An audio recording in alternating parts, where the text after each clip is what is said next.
This episode of the Oprah Podcast is presented by Lilly Direct, your online healthcare resource.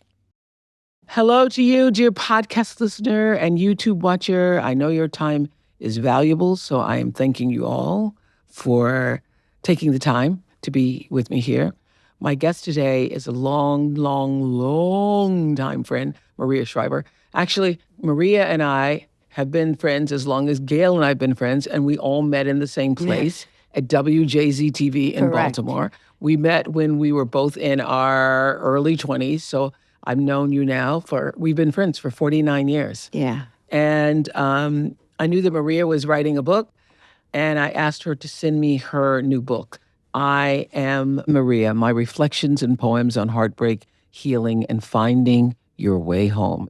I have to tell you all and to tell you that I read this on a rainy day, sitting in my window seat, and I wept.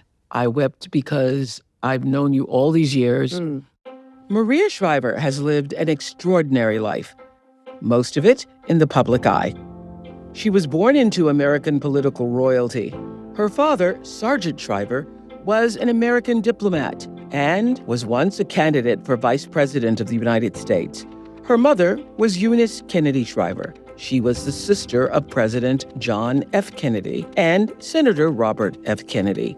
Eunice was the founder of the Special Olympics. Maria grew up the only girl in her family with 4 brothers. In 1986, Maria married the world-famous actor Arnold Schwarzenegger, who later became governor of California. Together, they have 4 children: Katherine, Christina, Patrick, and Christopher. They divorced in 2021. Maria is an Emmy and Peabody Award-winning journalist and former national news anchor. She served 4 years as First Lady of California. She's the creator of the award-winning digital publication, The Sunday Paper, which I love to read every week. Maria is the best-selling author of many books and one of the world's leading advocates for women's health and Alzheimer's research. And now she is a loving and doting grandmother to her daughter Katherine's children with actor Chris Pratt, Lila, Eloise, and Ford.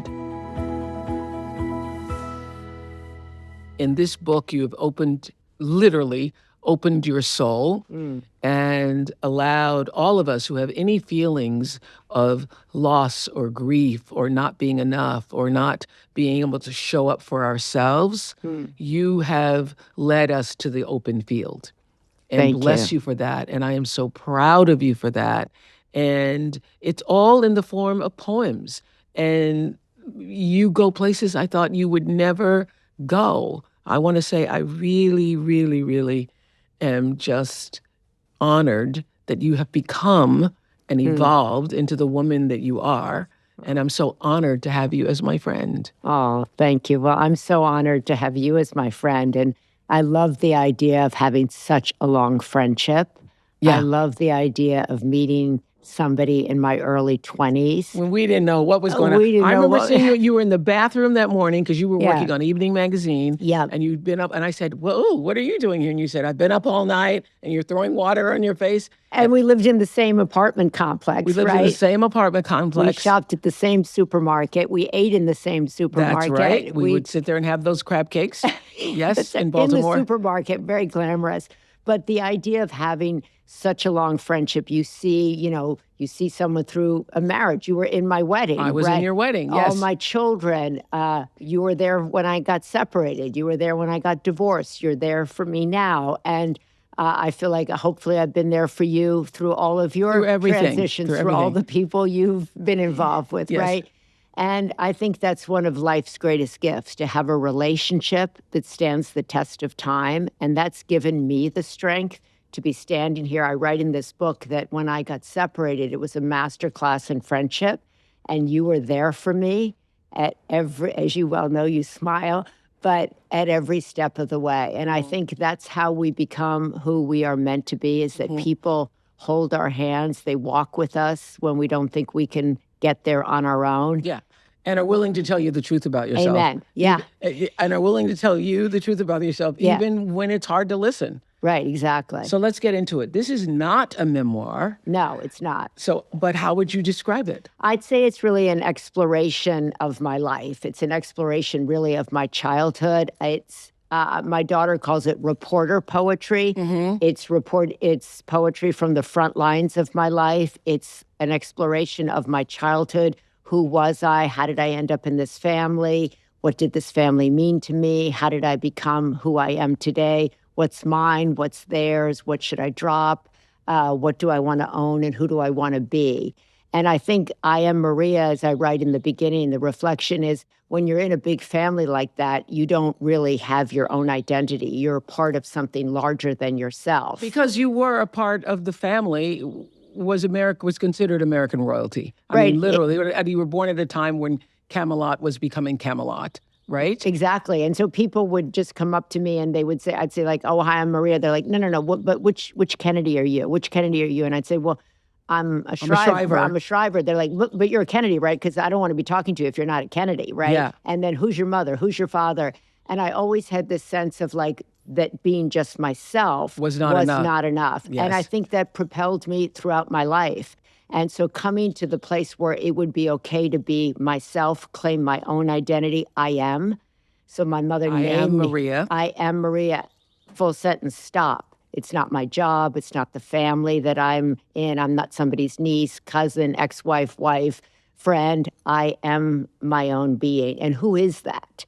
Right. And you say early in the book, I never imagined that writing poetry would help me embark on a journey deep into myself. And I never imagined that everything I sought for, that you were thinking that you were looking for, was within you all along. Well, that's every spiritual teaching we've ever heard. Well, I know, but I think I was raised in a family that taught you, like, you go out, you change the world, and that's the brass ring. There was no teaching that you're here, you're enough, sit down, it's okay. So I was like, oh, okay, well, I'm going to go out and change the world. And if I'm not doing that, I'm not going to get love. Yes, because at your dinner table, people literally had to come talking about what you did today and how is that going to impact the world? Oh, how are you going to time. be of service? Yes. Yeah, big time. You know, you were there. Yes. Hiding in the bathroom. Hiding in the bathroom because it's too much pressure. Yeah, it's like, who is your friend? What is she doing? Where is she going? Yes. What has she got to offer at the table? What are you going to offer? Yes. Yeah, what do you have to offer? And I was raised that way. And so what do I have to offer? So I would come prepared to the meal. I would come prepared to dinner. And I had the feeling that that's what was expected of me. It never dawned on me that just being able to sit alone with a person or just being on my own would be enough. And so I think I started to look at that.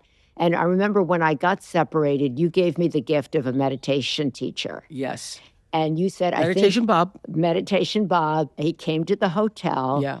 And he said, I'm going to teach you how to meditate. And I was like, and he was how like, to quiet your mind. I could not. He realized after the 4 days that he was supposed to be there with me, he's like, I don't think this is a good time to quiet your mind. But he literally sat with me from 10 seconds to 30 seconds to a minute to 2 minutes to that being now an integral part of my life. But that allowed me to sit with myself, to be enough for myself, and to start writing from this quiet place that I had never been in my whole life. You say it was the heartbreak of your divorce that cracked you open to reveal some of your biggest trauma.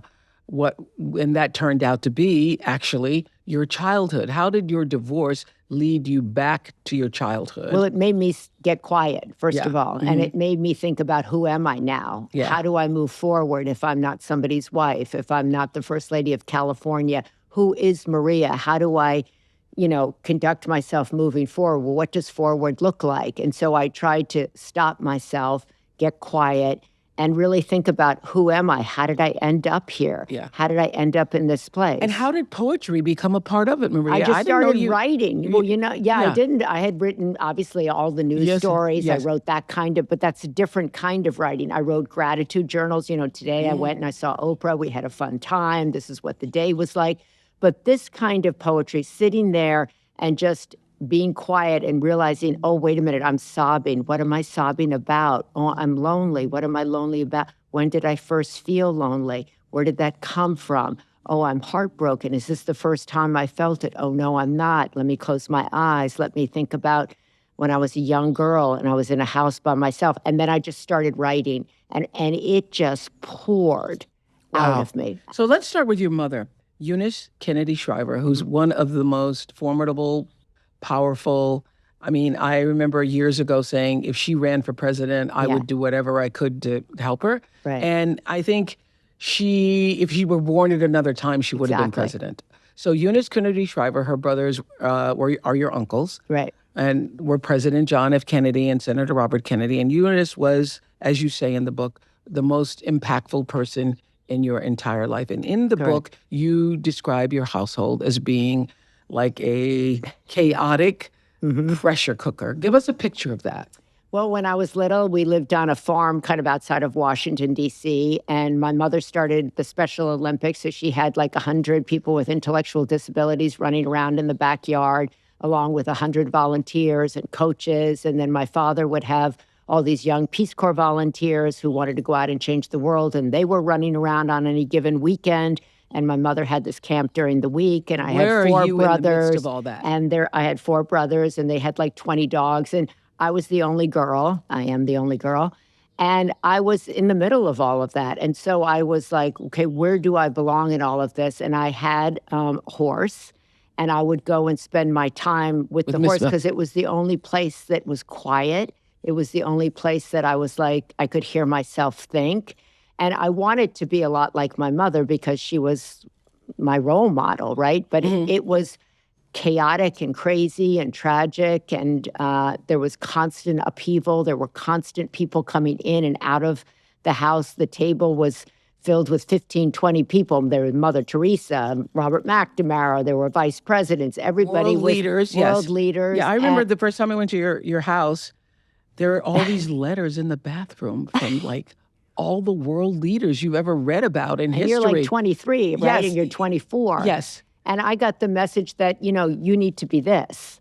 And I never dawned on me to question that. I just expected that that's the path that I was going to take. So did you feel loved?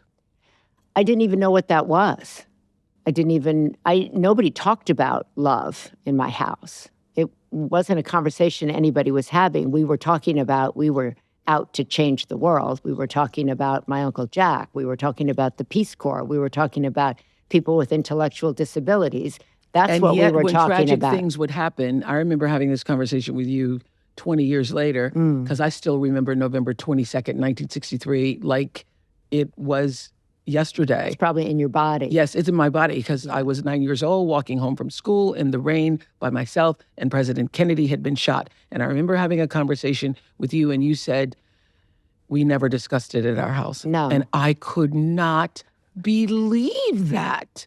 Well, we didn't discuss feelings in my house. My mother had a saying where she would say, I don't want to hear one yip out of you. And I don't think she did it to be mean. She did it to just keep it moving. So the president of the United States, her brother is shot, and there's never a conversation about that. No, there's never a conversation about any of it. And then 4 years later, your uncle is shot, and there's never a conversation about that. It's just like, let's keep moving. Let's keep moving. And I think that came from her mother, who had gone through losing two other children. Yes. And she just kept moving. She had a strong faith. And I think she wanted to represent a figure to her children.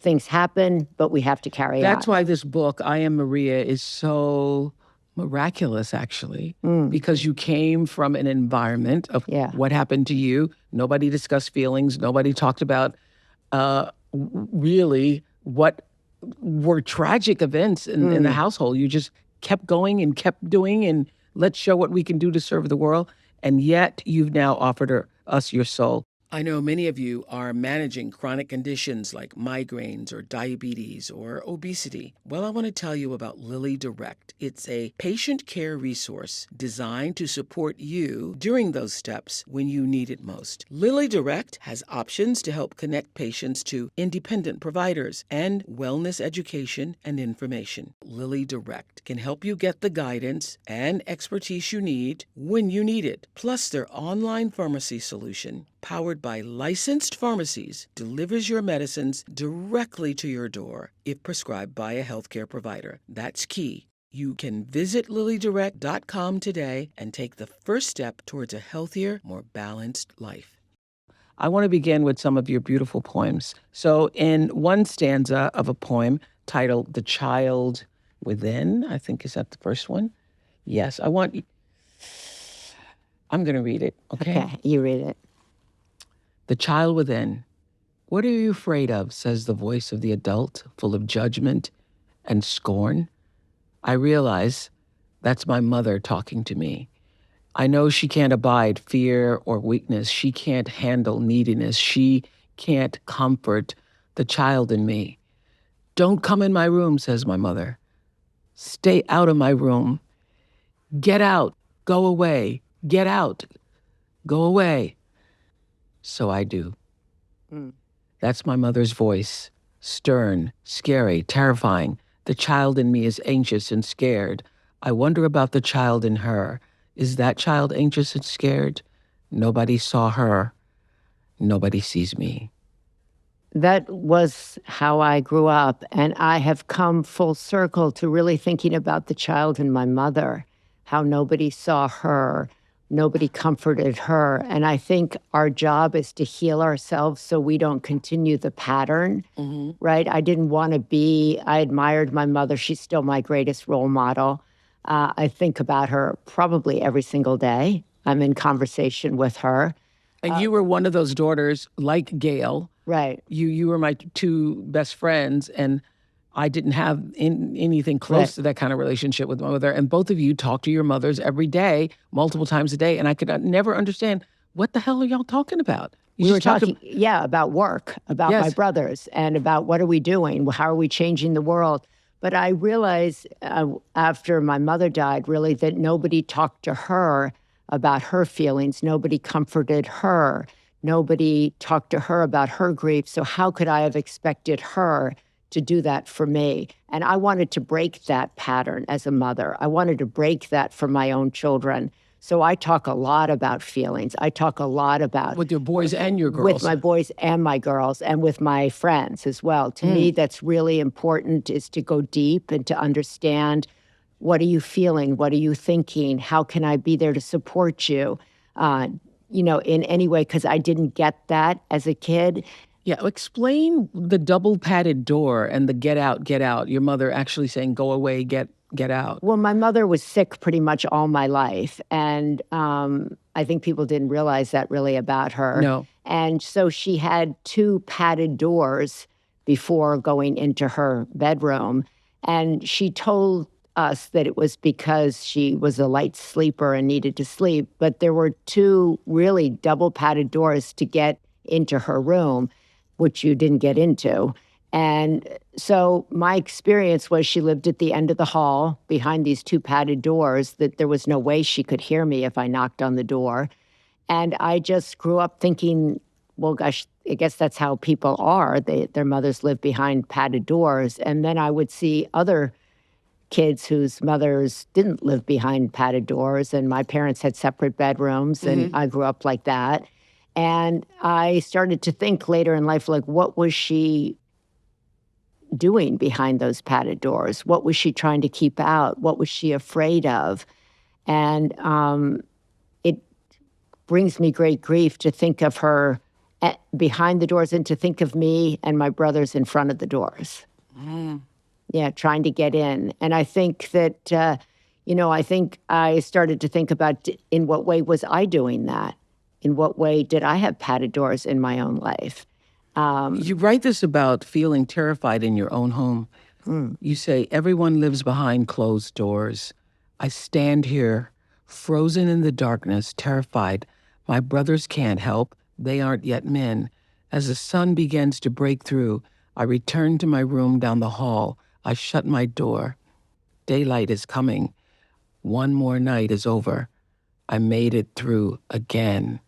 What was it that was terrifying you? Well, both of my uncles had been killed, so there was this feeling in my family that people were getting killed. Yeah. And so I thought, well, we're all going to get killed. And out to kill you. Yeah. And I lived in this house way out in the woods, lived next to a mental institution.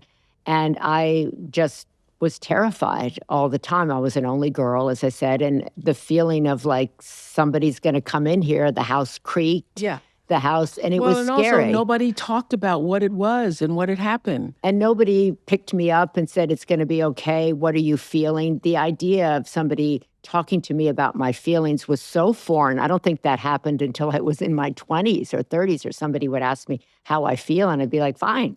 What do you mean, how do I feel? I don't know how I feel. Just keep going. Let's keep working.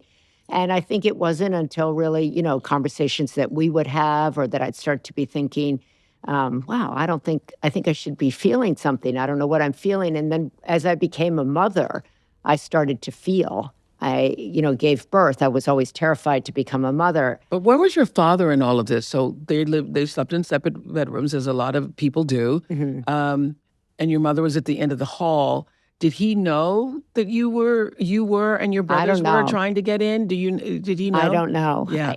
My father was mad about my mother.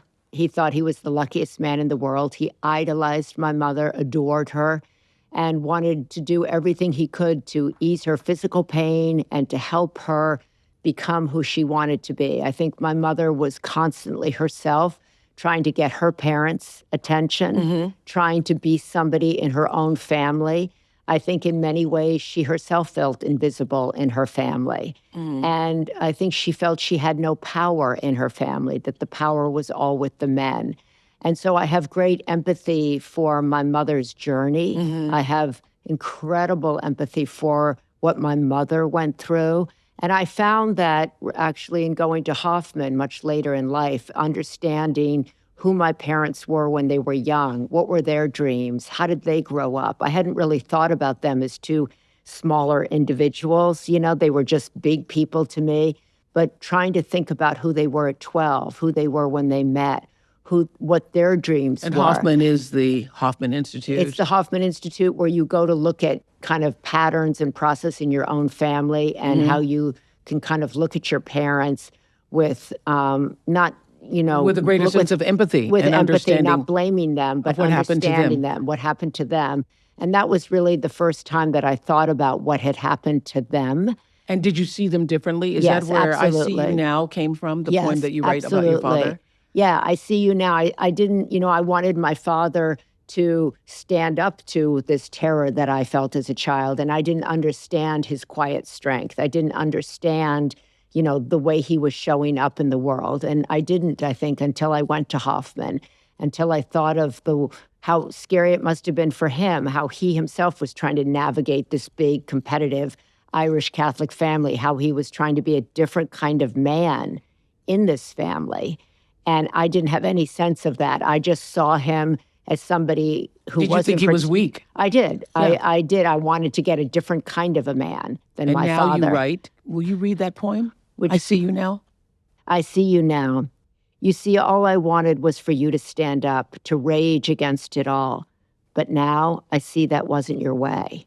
You had a way of doing things, a way I didn't understand. I wanted you to speak your mind, to yell out loud. I wanted you to take charge. But you had a different plan. You had your own way. Wow. And I didn't know that about my father. I just felt like, what is going on here? Why don't you stand up? Why don't you get us out of here? Why don't you do something? And I didn't give him the benefit of what he actually was doing. I didn't understand him. I didn't understand the strength that he had. And I remember thinking to myself, I need to go out and get a different kind of man than this. And that's, and you also write about... And I did. You did. And you I definitely did. As I was going to say, no surprise then that you would fall in love with somebody who was the exact opposite of how you saw your father. So when you met Arnold Schwarzenegger, you were just 21 and he was 30 years old. And when you first met, your family just thought it was just a passing phase. Yes. And you thought, I'm going to show them. Right. And I think the more they thought it was a phase, the more I dug in, the more I was like, okay, I'm out of here. I also wanted to find my own path. I didn't want to stay on the East Coast. I didn't want to run for office. You didn't want to be in politics. Yeah, I didn't want to be in politics. I didn't want to work at Special Olympics at the time. I didn't want to work in the government. And Arnold represented, for me, somebody who lived on the West Coast, who had a freedom that I had never seen before. And I was like, I'm going to go over there. And when Arnold decided that he wanted to run for governor, yes, I remember those days, you were sharply opposed to the idea. Yes. And one of the things that I remember us having this conversation at the time about you can run and run and run, and eventually it catches up with you, because this is the exact opposite life that you had been seeking for yourself. Yeah. Right. And it was, what was interesting, my mother stepped in and was like, don't complain here. I don't want to hear a yip out of you. Support him and carry on. And I didn't even realize. Because your mother had said, as I recall at the time, your mother was saying, if you oppose it and he ends up not doing it, he will resent you forever. Forever, for it. yes. And I think the other thing I didn't even know is that how triggered that was for me, what a triggering decision, because I thought he's going to be shot or he's going to lose, because those were my two experiences, and or the public will take him away and we'll be left, the kids and I left here. So my experience with politics was so traumatic that erupted in me. So I was like, please don't go and do that. So it wasn't that I was just like, oh, I don't want you to have your dream. It was that there was a lot of unresolved feelings that no one had spoken to me about when he broached the subject with I remember me. you shared with me once, was it your Uncle Teddy or was it your father who had run for office, and how all the people around and the campaign and it's hundreds of people. And then when you lose, you go home and it's empty. And well, both of them obviously ran and both of them lost when they ran for national office. But my dad was on the ticket with McGovern, and I'll never forget, standing on that stage with him, and they lost so overwhelmingly. And I felt so ashamed that he had lost so big. And then when we drove home, you saw all the Secret Service unplugging all the phones, locking up the trailers. And in the morning, they were all gone. All the people that had been part of the campaign, all the secrets for months, just gone like that overnight. And it was an experience that I can almost call up if I close my eyes. It was so dramatic that I was like, oh, I am never going to go through this again. And by the way, I was so angry. I was so angry that Richard Nixon was viewed as this incredible victor, and my father was viewed as this incredible loser. And I felt that I did not want to be in a business that, pigeonholed people like that, deemed winner, loser. Yes. And especially when you understood your father's value. Yes, exactly. And this is the man who created the Peace Corps. Right, and who was viewed, and what was said about him was so contrary to who he was, and so contrary to what he was talking about. Could you imagine now? Yeah, and I just was like, I don't want to have anything to do with this business. And so I felt that Arnold was the furthest thing I could find from politics. And so I was like, oh, I'm going to go do my own thing, follow my own path. I'm going to go into journalism, which was also kind of contrary to my family. So I was like, I'm going to carve out everything differently. And then, of course, you find yourself exactly where you started, and then you have to go, okay, how did I get here? What am I actually running from? You say, too, that you have to admit that the thing that you had not wanted turned out to be one of the best things for you, because being First Lady of California allowed you an opportunity to reach and have a voice that could help change in a way that you hadn't before. Exactly. I mean, it turned out, obviously, I lost my job as soon as Arnold won. NBC called and said, you're out. So conflict of interest. It's hard to think of that today, right? Yes. When you think about, they're like a week in, they're like, oh no, this is a conflict of interest. You got to get out. But it turned out to be an incredible gift to be the First Lady of California, because I made lifelong friendships.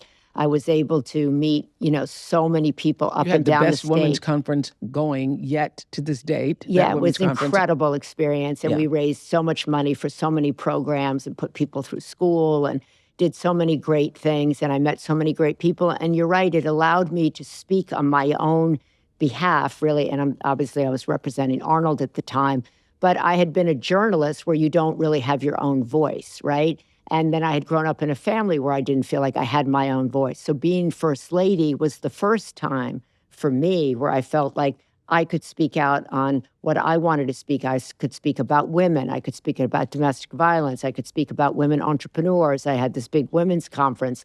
I was able to speak about Alzheimer's because my dad had just been diagnosed, and I had a platform that I had never had before.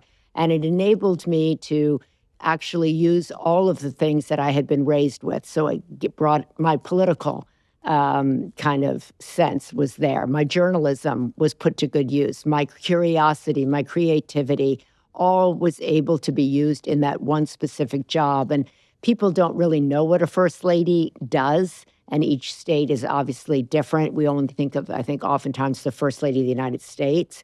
But there are incredible first ladies going on in every state, and first partners and, first gentlemen now. But you can have tremendous impact in that role, even though you're kind of part of a team. But it turned out to be something that obviously I didn't want, but turned out to be an incredible gift for me. So I have to thank Arnold for that. And I have to thank the people of California for that. And it turned out to be a joy, really, for me. So let's talk about the other breaking open for you. The breaking open moment was the divorce. Right. Unquestionably. Your husband had a sexual relationship with somebody who was working inside your home, and a child resulted from that relationship. You were betrayed, and you write poems here about your feelings about that. And in the introduction, you say, as I sat on my hotel room floor in the dark, terrified and alone, with tears streaming down my face, I thought to myself, Maria, this doesn't have to be the end of you. It can't be the end of you. Make it a new beginning of you. And you write that it took you many years to get to that point to recover, and that's why I couldn't believe that you're putting this all in writing, because I know this to be true. You literally tried every method of healing anybody has ever heard of. Yeah, I did. Yeah, you did. I did. And you're right. It did take me a really long time. And you were there on the hotel floor. On the hotel floor. Yeah. And I really wanted to pick myself up. It's still an emotional thing for me. But I wanted to pick myself up. I wanted to be more open. I wanted to come out from behind whatever padded door I was living behind. I wanted to know how that had happened to me. I wanted to know who I could be moving forward. I wanted to show my daughters and my boys that I could hold myself up, that I could put my shoulders back, that I could heal. I did not know how to heal. I had just started going to therapy at the end of my marriage, so I had not been someone who had been in therapy. I had not been someone who was on the healing path of life.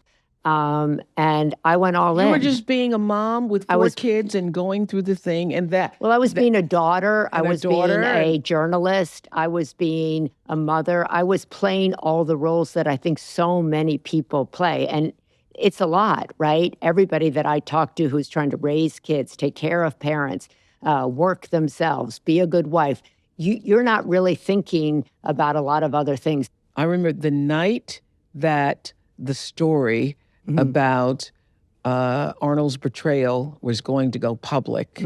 You had known for a long time, but the night that it was going to go public was the night that I was ending the Oprah show in 2011. And I have never seen a friend like you, because on the night that you knew that that was going to be going public, you came and you showed up for me. You showed up for me. And I don't know how you did that, because you weren't even in your right mind. Were you even present in your body?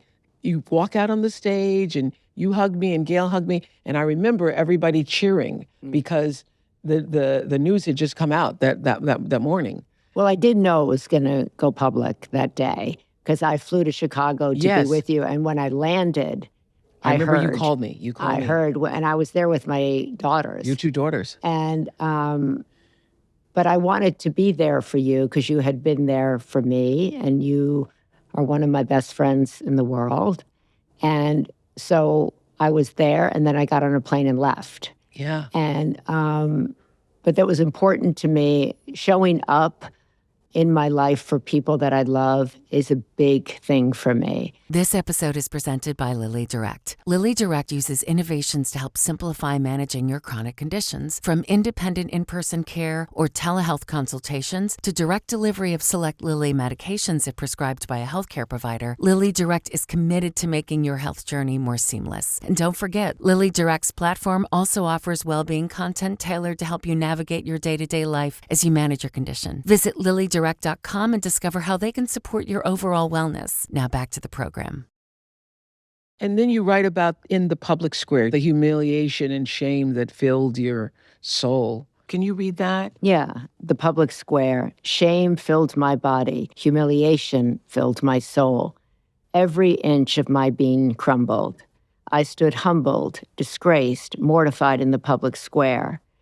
I heard the whispers. How could she not have known, not have seen? She must have. She couldn't have not. Poor her. Poor them. I could feel the stares of pity, of scorn. I tried to meet them, but eyes turned away.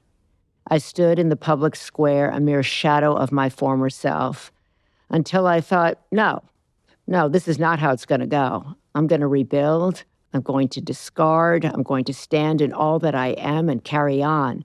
I'm going to move forward. Make no mistake, I hear you. I see you.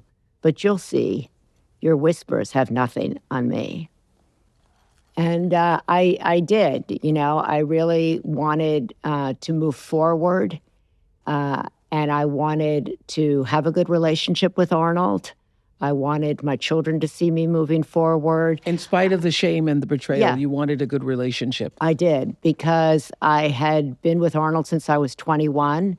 He's the father of my children. I wanted to be able to go to our kids' weddings when they have kids. I wanted to be the person that could be in the room and everybody would be okay. Well, that was really important to me. Well, this is what's so powerful about all the poems that you've written. And also, so many times over the years and on this podcast, we talk about forgiveness and how you forgive for yourself. And you write in the section on healing, you write these 3 lines. If I forgive me, I can forgive him. I can forgive her. And so it is all forgiven. We are all free to go. I mean, what did it take for you to get to we are all free to go? One of my shamans or therapists said to me, before you can talk about forgiving another person, you have to look at forgiving yourself. And you have to go back and look at your own life and think about, how hard you've been on yourself and how judgmental you've been of yourself, and begin the process of forgiving yourself. That's really some elevated thinking, because most people in the midst of betrayal are just trying to get through the next day. Well, I think it's a long process. Yes. It's a long process. But I think if you begin to think about, how tough you've been on yourself, how judgmental you've been on yourself, how hard you've been on yourself. Because did you go through what a lot of women go through? I'm asking this, but I know the answer. Did you go through what else I could have done? It could have been better, and I wasn't a good enough wife, and if I had done this differently and that differently, Yes. Did you go through that? For years. Yes, absolutely. And what did I miss? And to, I think, Arnold's credit, he's like, nothing. There's nothing you could have done better. And, of course, I kept going around and around, and I think that that's normal. And I think it took me a really long time to forgive myself, to forgive the whole situation. Did you have to forgive yourself for also what you didn't see? Because I think one of the things you talk about in the whispers, one of the things that was so loudly whispered, and I would get so frustrated when people would say this to me, well, that's what the Kennedy women do. Yeah, so I'd love to rectify that. That's what the Kennedy women do. Kennedy women, first of all, I'm a Shriver. Yeah. I'm Maria. Yeah. But this idea of, quote, the Kennedy women. Kennedy women are strong. Kennedy women keep the family together. Kennedy, so many of those kids, whether it was Ethel or Jackie, were single mothers raising their kids. So to any woman who's But been you've a single, heard that, this idea of course that I've heard it. I've heard everything. Yeah, you've heard everything. I've heard everything. And I'd say 90% of what I've heard, 95, is never true. And I think I grew up with that also, like to pay no attention to what you hear about anybody. So, and I think, that had something to do with how I ended up where I ended up, because I never paid any attention to what I heard. So I think that always drove me crazy to be referred to that way, because it wasn't true. Absolutely. And I considered myself, and do consider myself, a strong woman. And I have met so many women, and I've met many men, right, who go through heartbreak, wherever it is in life, and find a healing path forward. And that's the conversation I'm interested in having with people, because I think there's nobody who gets out of life without heartbreak. There's nobody who can stand at 70 and 80 and feel healed, or feel like that they're in the healing journey, who doesn't try to process forgiveness, who doesn't go down that path. And that's the point of this book, is for not to talk about my own story as much as kind of our universal heartbreak. And that's a way into conversations with other people. I think Arnold and I have a great relationship now. And I think there will always be a love there, right? It's, as you said, I met him when I was 21 years old. He's the father of my children. We're grandparents together. And I don't want to have, hate. I don't want to have anger in my body towards another person. I don't want that in my life at all. I don't. And I don't. There's so many events where you absolutely have to be together. Yeah, I didn't want my kids to have separate birthday parties. I didn't want them to stress about when they were going to get married, stress about when they would have a child. I didn't want what happened between their dad and me to, ruin their lives. It already causes a rupture in their life, right? But I wanted to model for them a new way forward. And I hope they don't get divorced, because I believe in marriage. But I want them to know that you can do it well. Well, I think that's time. I think that's very rare, and it takes a special kind of person to do that, and to want to do that, and to use what had happened to you to turn the children against their father. No. I did, and I'm not not for saying 1 second did you do that. No, and I'm not second. saying, every situation is different. So I think, there are many people who can't be in the room, and I respect that. There are many people who don't want to be in the room. Yeah. And I respect that. too. I respect that too, who don't want to be at the same birthday party, who don't want to have anything to do with the other person. I understand that. And people have told me unbelievable stories, and, have come up to me a lot about the ends of their marriages. And so I think everybody has their own path, and I would never say that my way is the right way. I can only say that this has been right for me, and it has been right for my children. You talked about the two of you having grandchildren together. Your grandchildren call you Mama G. Yeah. How is being a Mama G different than being a mama? Well, you have more time. They're not living with you, right? You're not in charge, which I'm told repeatedly. So it's, I just play and have fun. And I want to help my daughter. I didn't live in the same city as my mother when I had children. And I really regret that, actually. I see how wonderful it is for Katherine and Chris that they have their whole family around and are together all the time. So I have a play date, myself with my grandchildren. And I love being I feel so blessed. I loved you bringing them here. The last time you brought them here. Yeah. There's a video of you and Patrick that went viral this year. It's where he's telling you that he got the part in White Lotus. You got it! What's it like watching your son have a moment like this? Well, I'm so proud of him. I'm really proud of all of the kids, that. Yeah. And he has worked so hard. He's been in acting classes every single week for like 10, 11 years. And he really wanted to do his acting on his own. You know, there's all this Neeple baby. And he specifically didn't want to go and get a job in one of his dad's films. He wanted to do little films. He wanted to do independent films. He wanted to find his own way. He goes out, you know, you see the role he got, but hundreds he didn't get. You know, every week he's like not getting a job. So when he said, you know, I'm going to audition for White Lotus, he goes, but don't talk to me about it because you know I probably won't get it. Everybody's auditioning for White Lotus. And I was like, oh, okay. And then he never said a word about it. So I just, you know, I didn't want to say anything because I figured he didn't get the job because he doesn't get most of the jobs, right? And so when he said it in a restaurant on vacation. I screamed. So like you said, like, how did the tears? I was just beside myself because I was like, I was just so happy for him. I was so excited that he was going to get this opportunity. And I was just... That's why that video blew up, because it was so natural. It was so off the... Everybody knew that was a real moment. Because I could see he and his fiance, who had just gotten engaged, were kind of whispering. I thought, what's going on? What's going on? They're like, no, we don't want to say anything. I'm like, they're pregnant. Oh my God, they're going to be pregnant before the wedding. You know, they're like, no, we're not pregnant. I'm like, well, what is it? You can't just sit here and whisper in front of me.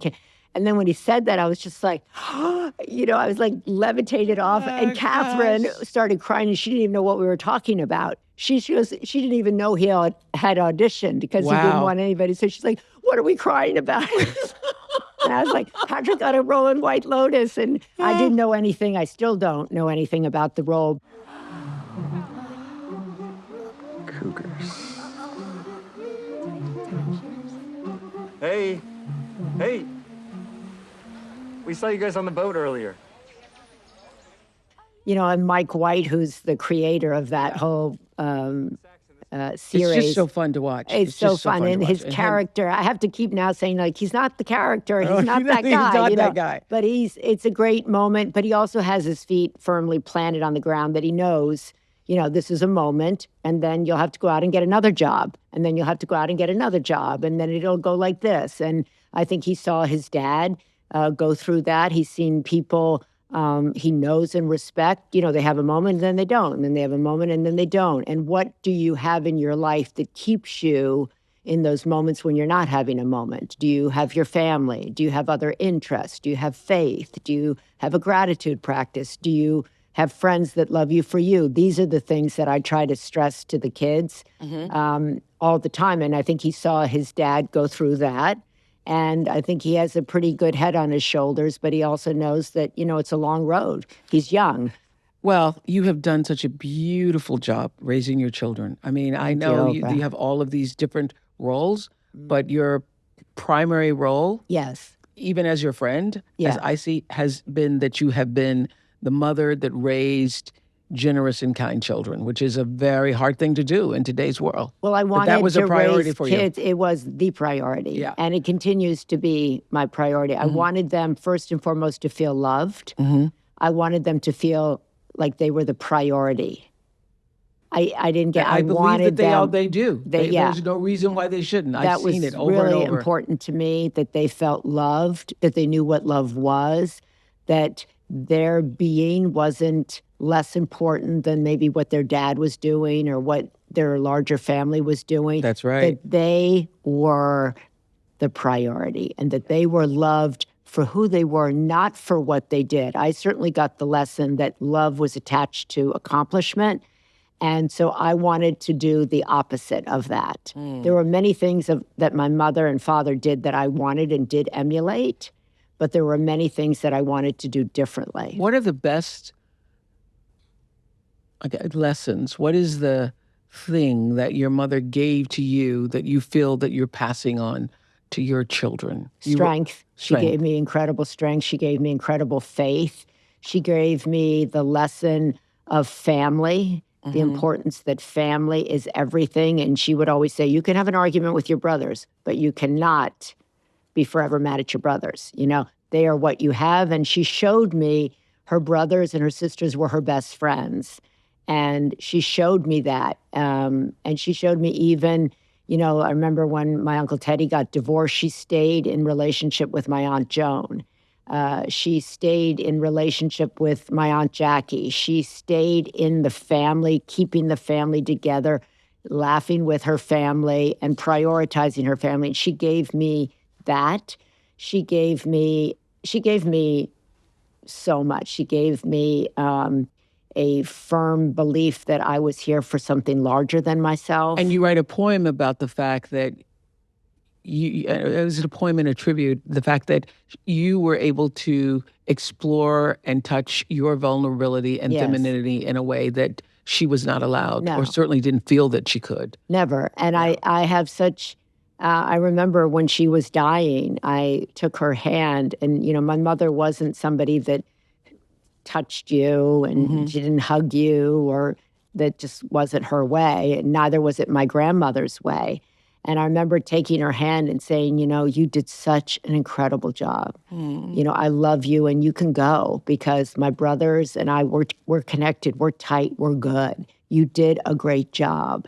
And I want you to know that. And, she died like 24 hours later. But as you know, she was really everything to me. And her voice was tough. Her voice was tough, but I know it was tough on her too. Yeah. Now you know that more than ever. Now I know that. I know how tough she was on herself. And for 10 years, your dad struggled with Alzheimer's.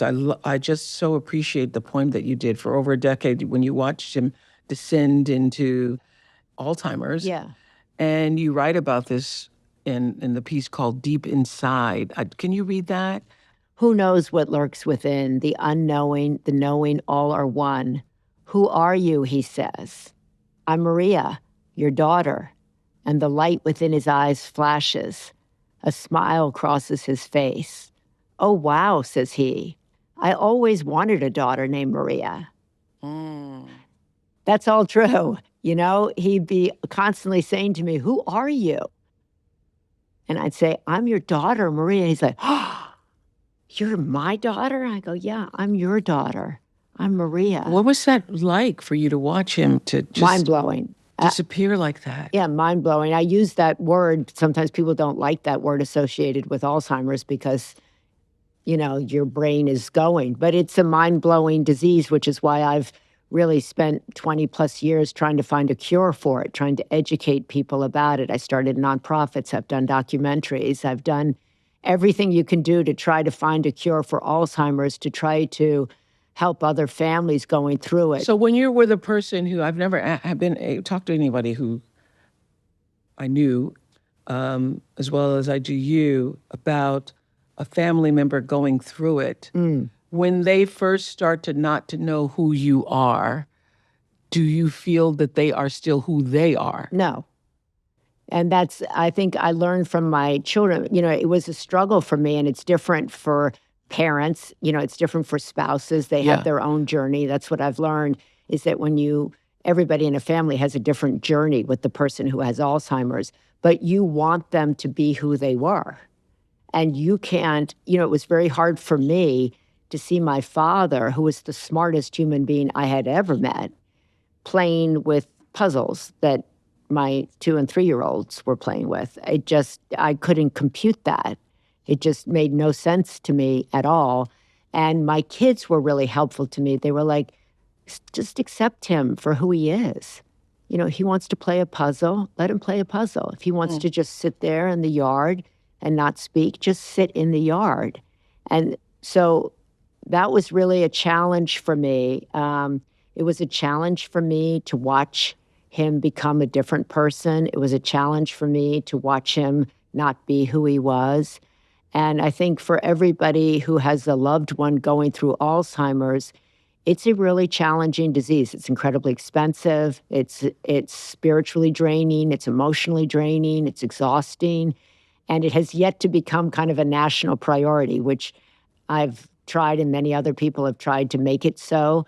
And the numbers are astounding, the amount of people that are getting it. And we know so much more about it today than we did when my dad. And women, it's more prevalent than... It's way more prevalent with women, and yet we have no research into women's brains or women's bodies or women's health journeys.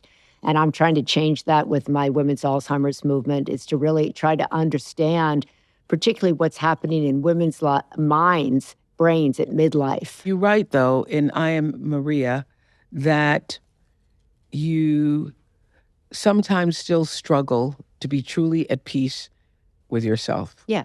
Did writing I Am Maria bring you a sense of peace? Yes, I find myself in many days being at peace, right? But it's a total inside job. So some days I'm kinder to myself than others. Some days I feel better about myself. I don't feel like totally healed or I got to the mountaintop. You don't? No. On a given day I can, and then like maybe 2 days later I hear my mother's voice like, move it along, let's go, what are you doing? I don't want to hear a yip out of you. Yeah, I don't want to hear you, and so I think it's a balance. It's a balance of understanding what I want in my life, where I am in my life. I make time in my life now for going and having fun, going and looking at the leaves. Maria and I are strength training together at the That's gym. right. Yes. We looked at the leaves together. Yeah, we looked at Those leaves are things I wouldn't never have done Yes. when my mother was alive, because I would have been Yes, too remember, scared to tell her That's I'm right. doing nothing but looking at the leaves with Oprah. She would have been like, what? Yeah, remember that night you were talking about a friend who was going to take a vacation That's with right. themselves. Yeah. And your father was like, who ever heard of such a thing? Yes. That's And what you were like, I didn't say I was doing it. yeah, So I'm just I was afraid. like afraid, right? So I feel, that I'm now much kinder to myself. I'm kinder to other people. I'm more open with myself. I'm gentler with Do you myself. think you understand now? I ask this question often on this podcast. Do you think you understand now, have a greater understanding now of what it means to have a well-lived life? Absolutely. Yeah. And I'm in it. Yeah. I am in it 100%. And that's my goal, to be, as I say, in the open field. I call it a wildly authentic, deeply meaningful life. And Yeah, I was just going to say, you end with the piece title, The Open Field, and you say, I'll meet you there. yeah. And what I believe, can you hand me the book, please? What I believe is that all of these beautiful stories you tell through your poetry are going to open up the hearts of other people to see I hope. themselves. Yeah, Yeah. I hope so. That's why I did it. I wrote it because I wanted people to know that their heartbreak does not define them, that they can survive, that they can heal, and that they can find their way home to themselves, that they can be a better, more evolved version of themselves, that they can look at their life kind of with a deep appreciation, all of it, everything that happened to them, that they can look at the people in their life with love, with acceptance, with, this great appreciation. That's kind of where I find And myself. the open field is what? It represents Well, what the you open mean. field for me represents, it's a riff off of Rumi, yeah. where I'll meet you there. It means I'm out beyond shame. I'm out beyond the public square. I'm out beyond guilt. I'm out beyond fear. And I'm standing there with people who love me, who accept me, who love me for just being Maria. They don't love me for the family I came from, for the job that I'm doing. They love me for me. And I'm standing there, I hope, with my children who have love in their lives, who have partners with them, with my friends who have been there with me the whole way through. On the hotel room floor. On the hotel room floor and up. Yeah. And I'm there and I'm like, wow, this was one hell of a life. This was one hell of a ride. And all of it, the good, the bad, the ugly, all of it. And all of it made me today. And I feel more at home in myself today than I have ever felt in my entire life. I understand myself better. I love my parents at such a deep level. I love my brothers. I love my friends. I love my kids. I'm grateful for every step of the way. And I'm hopeful that I have more years to come where I'm going to do things I've never done and have experiences I've never had. The fact that you have written a book of poetry, Maria. Yeah, I know. Could you believe it? This is something you have never done. I thank you, and I know that so many people are going to find comfort there.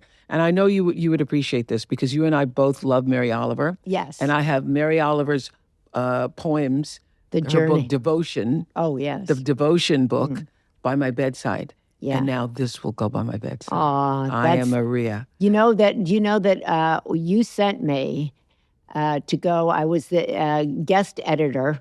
I don't know if you remember this, for a month of poetry, for a poetry edition of O Magazine. Yes, I do. And I went down I had become friends with Mary Oliver, and I went for Yes, and you interviewed and I Mary Oliver. interviewed Mary Oliver for the magazine down in Florida.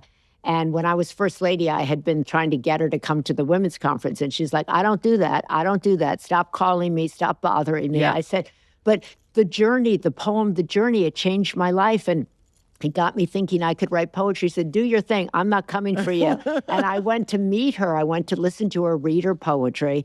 I went and introduced myself. And I said, I'm your biggest fan, please. And she's like, okay, I'll just stop with me already. Stop bothering me. And she came to the women's conference. She read The Journey. She goes, I'll read one poem for you. I said, please read The Journey, because The Journey changed my life.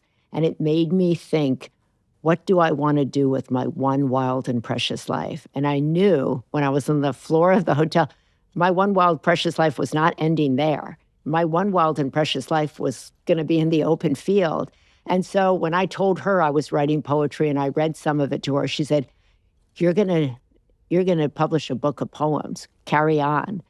And Mary Oliver said that to Mary you. Oliver. So Mary Oliver and Emily Dickinson, I've got a lantern and I'm out there looking for myself. I'm like, yeah, me too, Emily, me too. So those women really, with their words, poetry changed my life. Reading other women's poems and men's poems too changed my life. And I'm hoping that these poems will help people look within their own lives and will assure them that they have the strength that they need within to carry on. Maria, you got Americans reading poetry. That is a very big deal. That's a big deal. That's a big deal. Maria's book is called I Am Maria, My Reflections and Poems on Heartbreak, Healing, and Finding Your Way Home. It's available April 1st, anywhere you buy books, and Maria reads the audio version. I thank you to Lily Direct for presenting today's episode. And I want to personally thank you, all our dear listeners, for joining us here. Talk to you next week. I am Maria. Go well, everybody. You can subscribe to the Oprah Podcast on YouTube and follow us on Spotify, Apple Podcasts, or wherever you listen. I'll see you next week. Thanks, everybody.